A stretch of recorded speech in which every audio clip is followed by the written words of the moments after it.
안녕하세요. 드림정류장 김희영입니다. 네, 오늘 이 책 마무리할 겁니다. 네, 존 맥스웰 리더십 불변의 법칙 오늘 마무리를 하겠습니다. 네, 너무 여러분들 많이 고생하셨고요. 일단은 해야 되니까 18번째 법칙이에요. 희생의 법칙입니다. 희생의 법칙. 리더가 성장하기 위해서는 희생을 감내해야 한다. 다른 사람들을 이끌기 위해서 리더가 앞으로 나오는 이유는 무엇일까? 사람마다 다르다.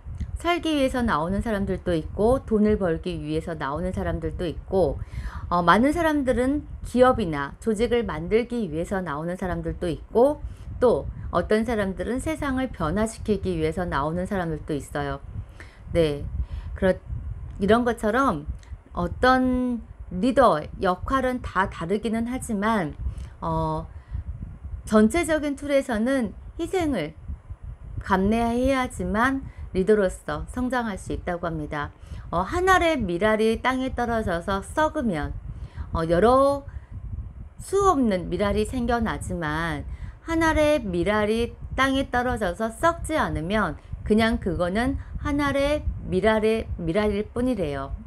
그만큼 자기 씨앗이 자기 몸이라고 대처를 한다면, 비유를 한다면 씨앗이 썩어야지만 그 씨앗이 또 다른 수 없는 밀알을 만들어낼 수 있다는 거. 그렇지만 썩지 않으면 그냥 그거는 단지 하나의 밀알일 뿐이라고 합니다. 그런 것처럼 어떤 희생의 법칙, 네, 그걸 이야기를 하고 있는데 리더들만 희생하는 법칙이 나올까요?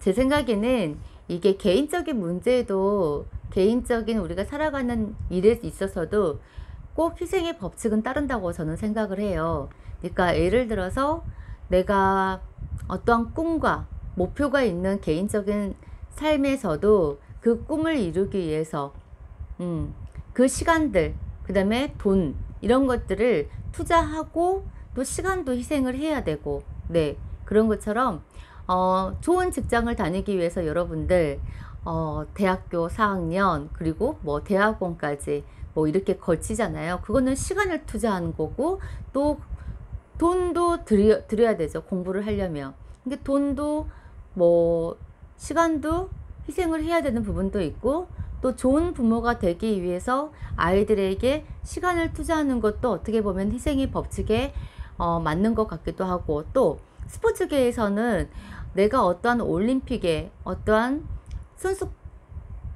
선수권을 따려고 그만큼 노력하는 거, 그것도 시간과 자기과의 싸움, 이런 것도 다 희생의 법칙이잖아요.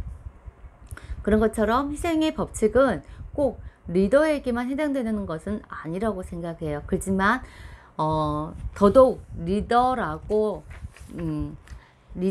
한다면 희생을 감내해야지만 한다고 합니다. 더 많은 희생. 네. 그래서 희생의 법칙의 핵심적인 내용이에요. 핵심적인 포인트예요. 첫 번째는 희생 없이는 성공도 없다. 네. 잃은 것이 있으면 얻은 것이 있고요. 얻은 것이 있으면 잃은 것도 있다고 합니다. 인생이란 어쩌면 한 가지를 다른 무언가로 바꾸는 과정의 연속일지도 모른대요. 리더로서 성장하려면 희생을 감내해야 된다. 그게 어떤 분야이든지 마찬가지라고 합니다. 리더들과 이야기를 해보면 그들이 수없이 많은 희생을 반복했다는 것을 알 수 있다. 뛰어난 리더는 최고를 위해 많은 좋은 것을 희생한 사람이다. 그것이 희생의 법칙이 움직이는 방식이다. 두 번째는 리더는 다른 사람보다 더 많은 것을 희생해야 한다. 리더가 되는 순간 자신에 대해서는 생각할 권리는 사라진다.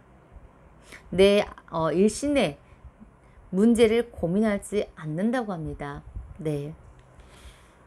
옛날 장수들은 거의 전쟁터에, 나라를 위해서 전쟁터에 나가 있잖아요. 그래서 가족을 포기하는 경우가 굉장히 많았잖아요. 네. 근데 그 누가 가장 소중하게 생각하는 게 가족이잖아요, 대부분. 근데 자기가 소중하게 생각하는 가족보다 이 나라를 지키자고 그런 장수들, 그런 리더들이 더 큰 거를 위해서 어쩔 수 없이 가족을 포기하는 경우가 굉장히 많이 있잖아요.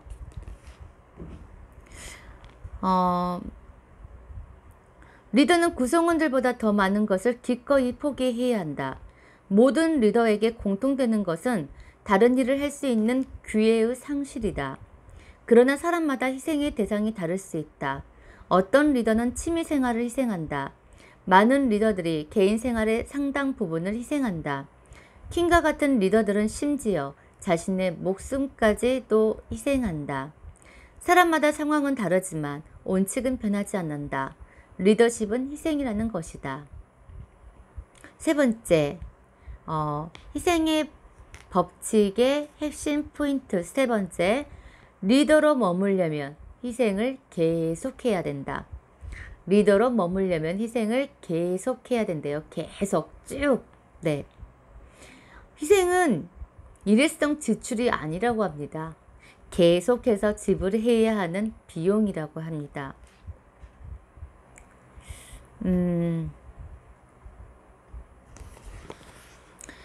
이제 더 이상 희생을 하지 않아도 된다고 느끼는 순간 문제가 발생한다. 리더십에서 희생은 일회성 지출이 아니고 계속해서 지불해 나가야 하는 비용이기 때문이다.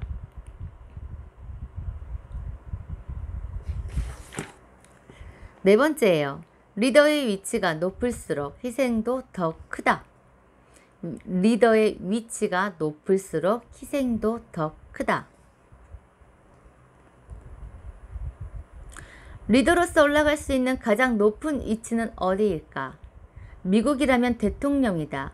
세계에서 가장 큰 힘을 가진 사람이 미국 대통령이라고 말하는 사람들도 있다. 대통령의 말과 행동은 다른 누구보다도 사람들에게 더 큰 영향을 미친다. 미국은 물론이고 전 세계적으로도 그렇다. 대통령이 되기 위해서 어떤 희생을 치러야 하는지 생각해 보라. 첫째, 리더십을 배워야 한다. 그리고 낮은 리더십 위치에서 몇 년 혹은 몇십 년 동안 많은 대가를 치른다. 그랜트 대통령이나 아이젠하워 대통령처럼 대통령이 되기 전에 평생을 군에서 보낸 사람들도 있다. 대가를 치르고 나서 대통령에 출마하기로 결정하면 그때까지 그들의 일생이 현미경으로 들여다보는 것처럼 하나도 빠짐없이 철저하게 검증된다. 어느 것 하나도 예외가 없다. 사생활이라는 단어는 더 이상 존재하지 않는다. 대통령이 되면 그들에게 더 이상 자기만의 시간은 없다. 말 한마디도 모두 검증받고 모든 의사결정은 잘했는지 여부를 따지게 된다. 가족들도 엄청난 압박을 받는다. 다른 사람들의 생과 사를 결정하는 판단을 내려야 하는 것은 물론이다. 대통령직에서 물러난 다음에도 비밀 경호원들과 함께 평생을 지내야 한다. 그런 대가를 기꺼이 치르고 싶은 사람은 많지 않다. 아무나 대통령이 될 수 있나요? 네, 그건 아니죠. 정말 깜이 있는 거죠. 네. 이 네 가지가 희생의 법칙의 핵심 포인트이고, 리더가 남긴 선물이라고 합니다. 희생이 없이도 성공도 없다. 성공의 이면에는 반드시 누군가의 희생이 있다. 리더로서 당신이 만약 어떤 희생을 치르면 혹여 그 성공의 모습을 실제로 보지 못하더라도 언젠가 누군가는 그 희생의 도움을 받는다. 그러니까 어떠한 정말 리더가 자기 목숨을 바쳐서 뭔가를 바꾸고자 할 때, 세상을 바꾸고자 목숨을 바쳤어요. 근데 그때 당시에는 그 다음 세대들은 그가 누군지 모르지만 다음 세대들은 그것의 영향을 받아서 그것의 역할로 나는 어떤 도움을 받을 수 있는 거죠. 네. 그러니까 마틴 루터 킹이 그런 경우래요. 그러니까 흑백 인종 차별. 네. 이분이 이렇게 싸우다가 암살을 당하셨는데 그 이후로 이런 차별이 없어졌다고 합니다. 그러니까 그 이후에 뭐 태어난 사람이라든지 그 이후부터 마틴 루터 킹이 자기의 목숨과 그걸 바꾼 거죠. 그게 희생의 법칙이라고 합니다. 네.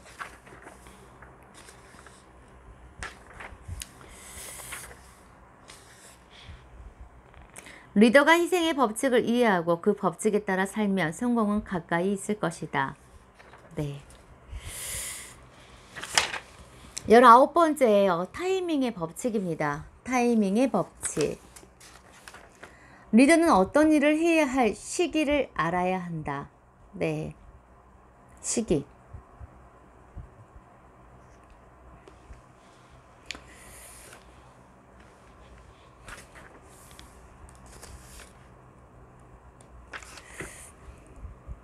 뛰어난 리더는 리더십을 행사할 때 무엇을 하고 어디로 가느냐에 못지않게 타이밍의 중요성을 안다. 타이밍은 종종 성공과 실패를 가른다. 리더가 결정을 내리면 거기에서 생기는 결과는 다음에 4가지 뿐이다. 첫 번째, 잘못된 시기에 잘못된 행동은 재앙을 낳는다. 두 번째, 잘못된 시기에 올바른 행동은 저항을 낳는다.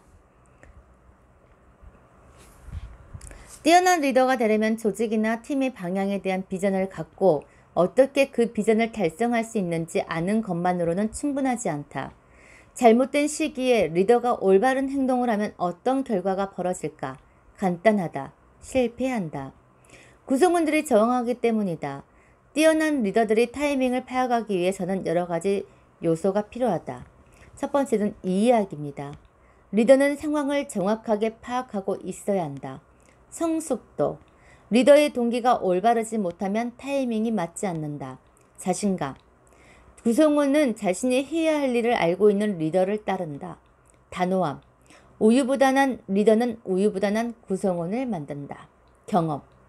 경험이 부족한 리더의 경우 경험을 가진 사람들의 지혜를 모아야 한다. 직관. 타이밍은 추진력과 사기와 같은 무형의 자산을 필요로 한다. 준비. 상황이 좋지 않을 때에도 리더는 필요한 상황을 만들어내야 한다. 나도 리더로서 타이밍을 잘못 선택했던 적이 있다. 존 맥스웰도 그랬다고 합니다.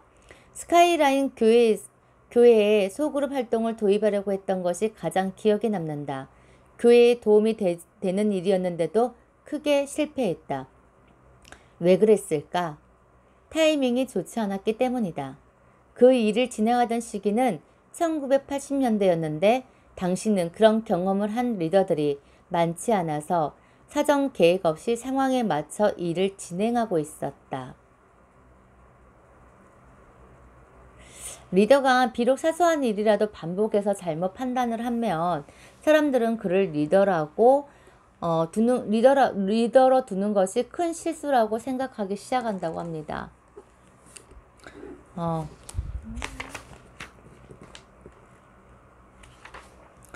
올바른 시기에 잘못된 행동은 실수다. 올바른 시기에 잘못된 행동은 실수라고 해요. 올바른 시기에 올바른 행동은 성공을 낳는다. 네. 올바른 리더와 올바른 타이밍이 합쳐지면 놀라운 일들이 일어난다. 조직은 목표를 달성하고 놀라운 보상을 받으며 추진력을 얻는다. 성공하지 않으면 이상하다고 생각할 정도이다. 모든 사람들의 삶에는 한 번쯤 특별한 순간이 온다. 그가 세상에 태어난 이유가 되는 그런 순간이다. 그 특별한 기회를 잡으면 바로 그 순간 그의 사명이 달성된다. 그 사명을 달성하기 위해서 그는 고유한 모습과 재능을 갖고 이 세상에서 나온 것이다. 바로 그 순간 그는 위대한 존재가 된다. 그때가 그의 생에서 가장 아름다운 순간이다. 리더들은 누구나 간절하게 그런 순간을 경험하고 싶어 한다.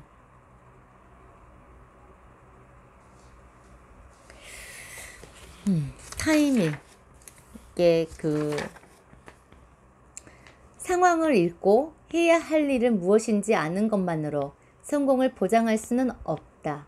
조직, 부서 혹은 팀이 성공하기 원한다면 타이밍에 주의를 기울여야 한다. 올바른 시기에 올바른 행동을 해야만 성공할 수 있다. 그 외에 어떤 선택도 커다란 대가로 이어지게 된다. 타이밍의 법칙을 피해갈 수 있는 리더는 없다. 네, 이게 타이밍의 법칙이라고 합니다. 20번째 법칙입니다. 20번째 법칙이에요. 곱셈의 법칙입니다. 다섯 번째 법칙에서 덧셈의 법칙이 있었잖아요. 이거는 곱셈의 법칙이에요. 곱셈의 법칙은 어떤 법칙을 말하느냐면 크게 성장하기 위해서는 리더를 이끌어야 한다.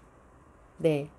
그러니까 크게 성장하기 위해서는 리더를 이끌어야 한다고 합니다. 네. 그러니까 리더만이 리더를 양육할 수 있다고 했잖아요. 그런 것처럼 리더가 정말 존 맥스웰이 그런 위대한 리더가 또 다른 리더를 이끄는 거. 그게 곱셈의 법칙이라고 합니다.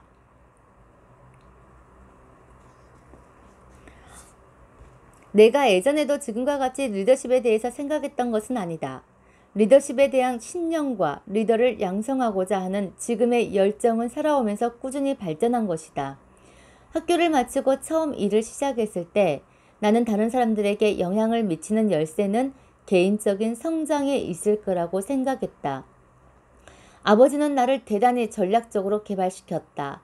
나에게 도움이 될 것이라고 생각되는 책들을 읽게 하셨고 10대가 되었을 때는 여러 세미나에 참석시켰다. 그런 경험들이 나의 기본적인 바탕이 되었다. 일을 시작하면서 나는 과정의 법칙을 발견했고 그 이후에 적극적으로 자기 개발을 하기 시작했다. 그 때문에 사람들이 성공할 수 있도록 도와달라고 부탁하면 나는 자연스럽게 그 사람의 개인적인 성장에 초점을 맞추게 되었다. 내가 이너서클의 법칙과 팀 개발의 중요성을 깨닫게 된 것은 40살이 되었을 무렵이었다. 그때 이후 조직을 성장시키고 더 큰 목표를 달성할 수 있는 능력이 커지게 되었다. 그러나 내 리더십이 비약적으로 성장한 것은 리더를 양성하기 시작한 다음부터였다. 그들을 양성하면서 작은 성장을 하려면 추종자를 리드하라. 그러나 정말 큰 성장을 하려면 리더들을 리드하라는 곱셈의 법칙을 발견한 것이다.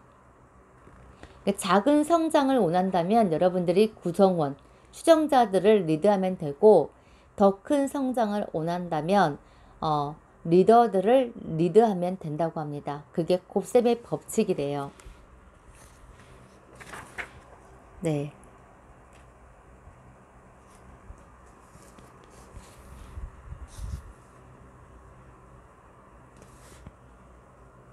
그러니까 이분이 500만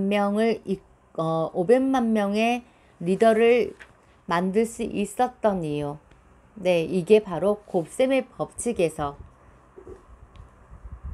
이용했던 법칙인 것 같아요. 그러니까 제일 처음에는 100만 리더를 양성이라고 불리는 위킵의 전략은 세계 각국에서 4만 명의 리더를 양성하는 것이었다. 그러니까 100만 명의 리더 양성하기란 주제를 가지고 제일 처음에는 4만 명의 리더를 양성하는 게 위킵의 전략이었대요. 세계 각국에서 먼저 4만 명의 리더를 양성을 했어요. 그들은 3년 동안 자신이 살고 있는 도시에서 6개월마다 훈련을 참가를 했고 또 그들의 의무는 자신이 살고 있는 도시에서 개인적으로 25명의 리더를 양성하는 것이었다고 합니다. 그러니까 제일 처음에 4만 명의 리더들을 양성을 했죠. 근데 이 4만 명이 또 개인적으로 25명씩 또 리더를 찾아서 양육을 하는 거죠. 양성을 시키는 거예요. 그렇게 해서 그게 곱셈의 법칙이 되었고 100만 명의 리더를 양성하는데 성공을 했다고 해요. 조직을 크게 성장시킬 유일한 방법이라고 합니다. 자신을 개발하면 개인적으로 성공할 수 있다. 자신을 개발하면 개인적으로 성공할 수 있다. 팀을 개발하면 조직이 성장할 수 있다. 팀을 개발하면 조직을 성장할 수 있다. 리더를 개발하면 조직이 폭발적으로 성장한다. 네, 제가 지금 정말 간절하게 원하는 거, 이 곱셈의 법칙인 것 같아요.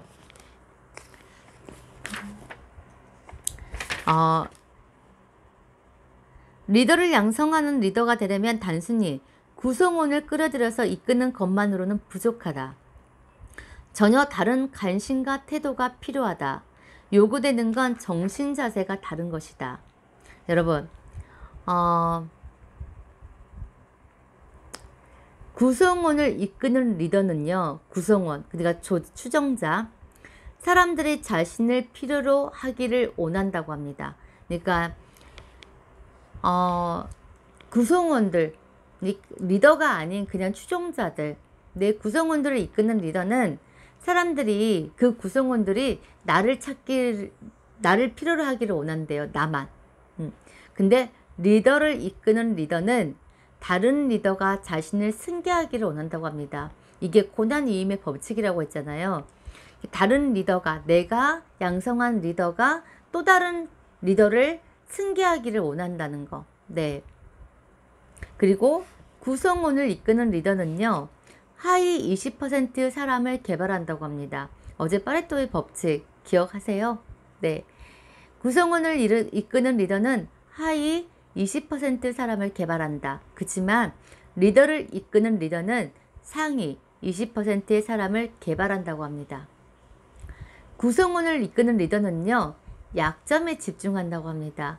그 사람들의 단점, 약점, 그거에 집중을 하고, 리더를 이끄는 리더는 그 사람의 강점에 집중한다고 해요. 그리고 구성원을 이끄는 리더는 모든 사람을 똑같이 대한다고 합니다. 구성원을 이끄는 리더는 모든 사람들을 똑같이 대한대요. 그렇지만 리더를 이끄는 리더는 개개인을 각기 다르게 대한다고 합니다. 어떤 리더십 관계 속에서는 모든 사람을 똑같이 대하는 것이 공평하다는 신화가 존재한다. 잘못된 인식이다. 믹 델라니는 어떤 분야에서든지 빈둥거리는 직원과 열심히 일하는 직원이 같은 보수를 받으면 빈둥거리는 직원이 늘어난다고 말했다. 리더를 양성하는 리더는 성과에 따라서 보상, 자원, 책임을 차별화한다. 성과가 크면 클수록 더 많은 기회를 받게 되는 것이다. 구성원을 이끄는 리더는요, 다른 사람들과 시간을 보낸다고 합니다. 리더를 이끄는 리더는 다른 사람들에게 시간을 투자한다고 해요. 네. 자기의 시간을 투자하는 거죠. 구성원을 이끄는 리더는 그냥 다른 사람들과 같이 함께 어우러져서 자기 시간을 보내는 것이고, 리더를 이끄는 리더는 다른 사람들에게 내 시간을 투자해서 뭔가를 가르쳐주고, 교훈을 주고, 깨달음을 주고, 네, 이런 시간을 투자한다는 거. 구성원을 이끄는 리더는요, 덧셈으로 성장한다. 리더를 이끄는 리더는 곱셈으로 성장한다. 구성원을 이끄는 리더는 직접 접촉하는 사람들에게만 영향을 미친다. 리더를 이끄는 리더는 직접 접촉하지 않는 사람에게도 영향을 미친다. 네. 이게 구성원을 이끄는 리더와 리더를 이끄는 리더의 차이점이라고 합니다. 근데 왜 리더 양성에 어려움이 있냐면요, 리더는 일단은 발굴하기가 어렵다고 합니다. 네. 리더는 찾기가 어렵대요. 진정으로 뛰어난 리더를 몇 명이나 알고 있을까? 그들에게는 영향력이 있다. 그들은 목표를 성취해낸다. 기회를 발견하고 잡는다. 사람들을 모으고 협력과 지지를 얻어서 뛰어난 성과를 낸다. 계속해서 그런 일을 해낼 수 있는 사람은 많지 않다. 사람들 대부분은 구성원 집단에 속한다. 일부에게는 주도적인 자질이 있다. 그리고 몇몇 소수의 사람들은 리더가 된다. 리더는 독수리와 같다. 함께 어울리지 않는다. 리더를 찾기 어려운 이유가 바로 그것이다. 리더는 독수리와 같다고 합니다. 두 번째는 리더는 영입하기가 어렵다고 해요. 리더는 영입하기 어렵다. 리더를 찾더라도 영입하기가 무척 어렵다. 그들은 기업가 정신을 갖고 있어서 독자적으로 움직이기를 원한다.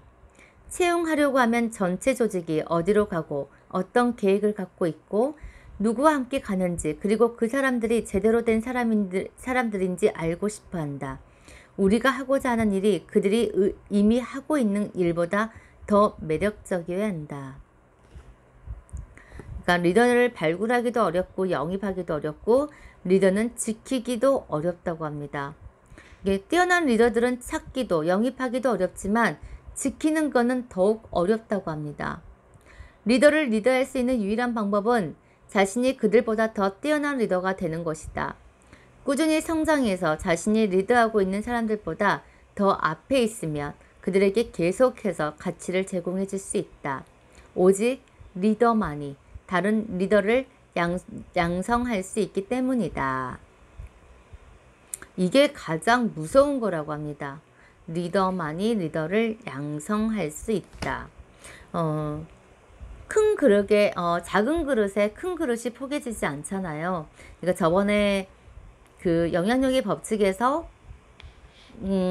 숫자, 리더십의 숫자가 8이라고 한다면 절대적으로 추정자의 수준은 7이나 6이고, 네, 그러니까 큰 그릇에 작은 그릇이 포개진 것처럼 작은 그릇에 큰 그릇이 포개질 수 없다고 합니다. 그러니까 오직 리더만이 리더를 양성할 수 있다.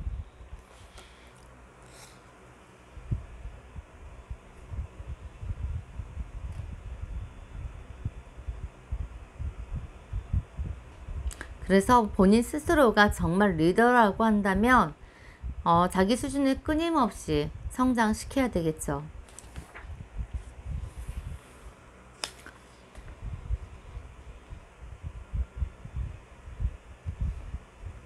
리더십도 복리로 성장하는 것을 알 수 있었다. 이게 곱셈의 법칙입니다.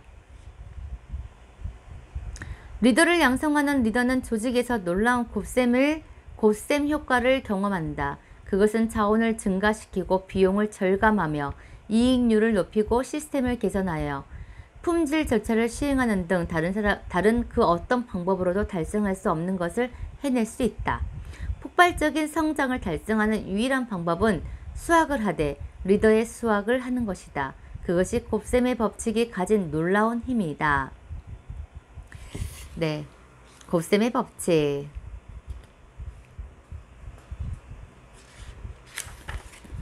마지막이에요. 21번째 법칙, 유산의 법칙입니다. 유산의 법칙. 유산의 법칙은 참 많아요. 많은 것보다는 좀 가슴에 빡 박히는 그런 내용들이 있습니다. 장기적인 관점에서 리더의 가치는 승계에 의해 측정된다. 장기적인 관점에서 리더의 가치는 승계에 의해 측정된다. 승계. 네. 여러분 잘 들어보세요. 자신의 장래시장에서 사람들이 어떤 말을 해주기를 바라는가? 이상한 질문처럼 들릴지 모르지만 이는 리더로서 자기 자신에게 던질 수 있는 가장 중요한 질문일지 모른다. 유산의 법칙을 고려해야 한다. 자신의 리더십이 진정한 의미를 갖기를 원한다면 유산의 법칙을 고려해야 한다. 그 이유는 무엇일까?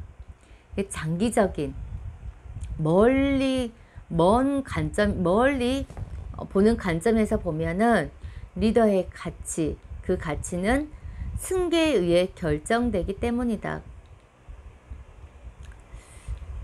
프랭클린 루스벨트의 아내이자 여성 인권 사회 운동가인 엘리너 루스벨트는 이렇게 말했다. 인생이란 낙하산 점프와 같다. 처음부터 잘해야 한다. 나는 현재의 삶에서 우리의 시간은 제한되어 있기 때문에 최대한 잘 활용해야 한다고 늘 생각했다. 인생에는 연습이 없다. 10대일 무렵 아버지는 이 점을 늘 강조했다. 그 때문에 나는 무엇을 하든지 최선을 다하려고 노력해왔다. 그러나 나 역시도 시간이 흐르면서 목표와 바람이 여러 번 바뀌었고 그것이 리더십 방향에 영향을 미쳤다.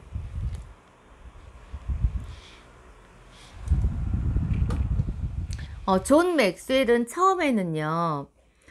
처음에는 이분이 위대한 목사가 되기를 원했어요. 그런데 몇 년 뒤에 또 강연자로서 이분이 위대한 커뮤니케이터가 되고 싶다는 것으로 바뀌었고, 그 다음에는 강연만으로도 한계가 있다는 것을 깨닫고 이번에는 위대한 저자가 되고 싶다고로 바뀌었대요. 그러니까 계속적으로 여러 번 자기의 목표 이런 게 늘 바뀌어 왔어요. 그때 그 순간마다. 여러분, 이 순간이 삶이에요. 사실 어떤 미래를 준비하는 방법도 있고 내가 그것을 향해서 내 꿈과 어떠한 목표와 이런 것을 향해 달려가는 이런 모습도 좋은데요. 지금 이 순간이 우리들의 삶이에요. 삶. 네.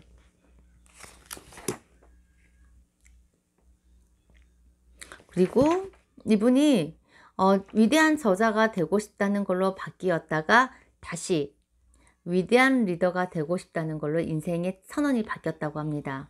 네.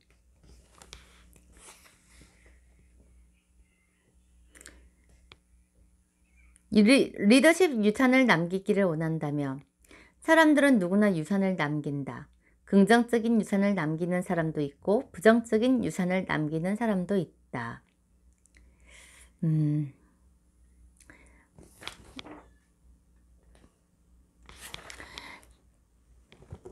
리더십 유산을 남기기를 원한다고 한다면 여러분, 자신이 남기고 싶은 유산이 무엇인지 그걸 한번 생각 한번 해보셔야 될 것 같아요. 사람들은 대부분 자신의 삶을 그냥 받아들인다. 주도적으로 삶을 이끌지 않는다.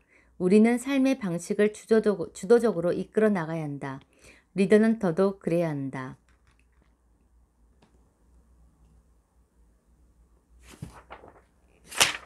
우리의 삶은 한 권의 책과 같다고 합니다. 우리의 삶은 한 권의 책과 같대요. 표지는 이름이고 서문은 우리가 세상에 태어나는 것을 의미한다고 합니다. 그리고 그 다음 페이지부터는 하루하루 진행되는 우리의 노력, 시도, 기쁨, 실망, 그리고 성취의 기록이래요. 매일 우리의 생각과 행동은 인생이라는 책에 빠짐없이 새겨진다. 매 시간마다 기록되고 영원히 유지된다. 마지막이라는 단어가 기록될 때 우리의 인생이라는 책이 고귀한 목적, 넉넉한 봉사, 그리고 뛰어난 업적의 기록이라고 불릴 수 있도록 노력하자. 언젠가 사람들은 우리의 삶을 단 한마디로 요약할 것이다.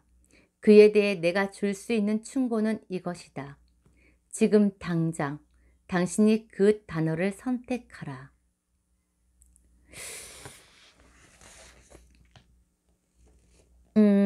너무 좋지 않아요, 여러분? 당신의 몸짓 언어가 한편의 시가 되어 읽혀지고 전해진다면 정말 아름답지 않는가? 네. 정말 우리의 삶이 책 한 권과 같대요. 책의 이름은, 책의 표지는 그의 이름이 될 것이고, 서문은 우리가 세상에 태어나는 것을 의미를 하고, 그 다음 페이지부터는 하루하루 진행되는 우리의 노력, 시도, 기쁨, 실망, 이런 것들이 계속적으로 빠짐없이 기록이 되어 있대요.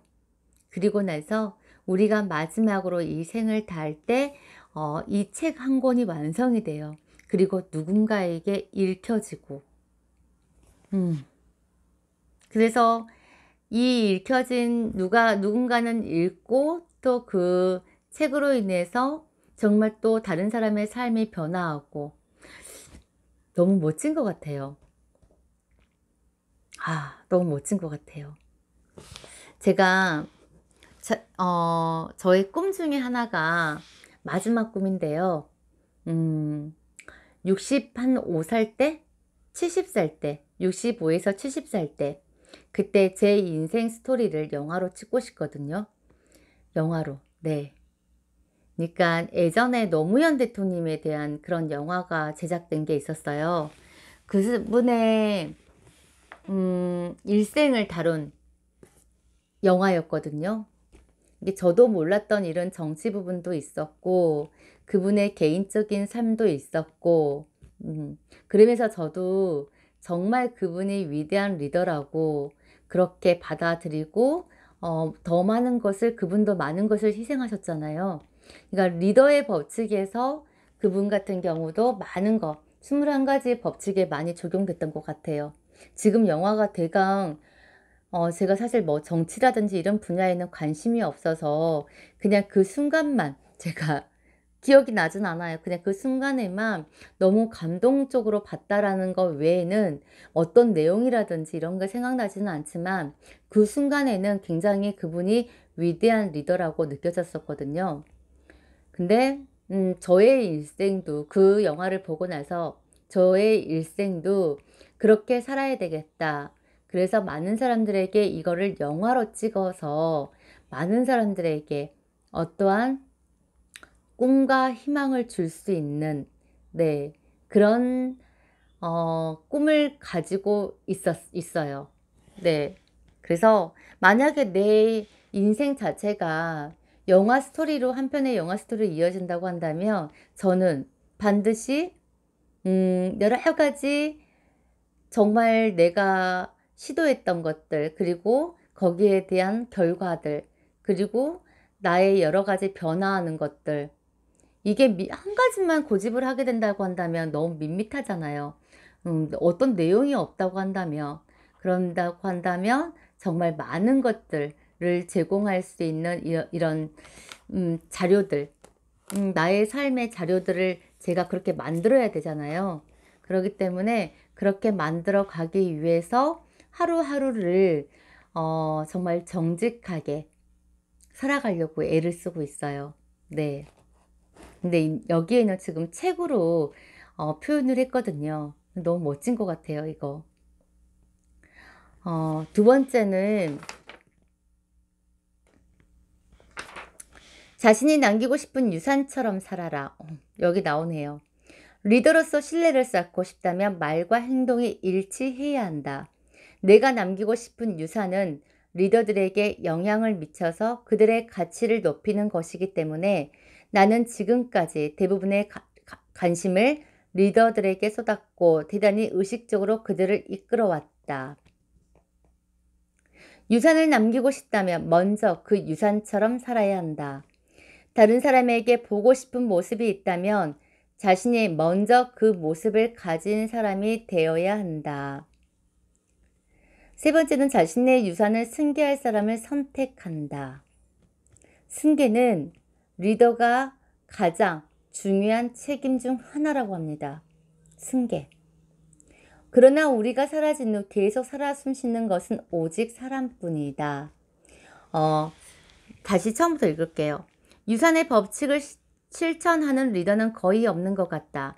대신 리더들은 조직, 빌딩, 시스템 혹은 그 밖에 생명이 없는 물건에 에너지를 쏟아붓는다.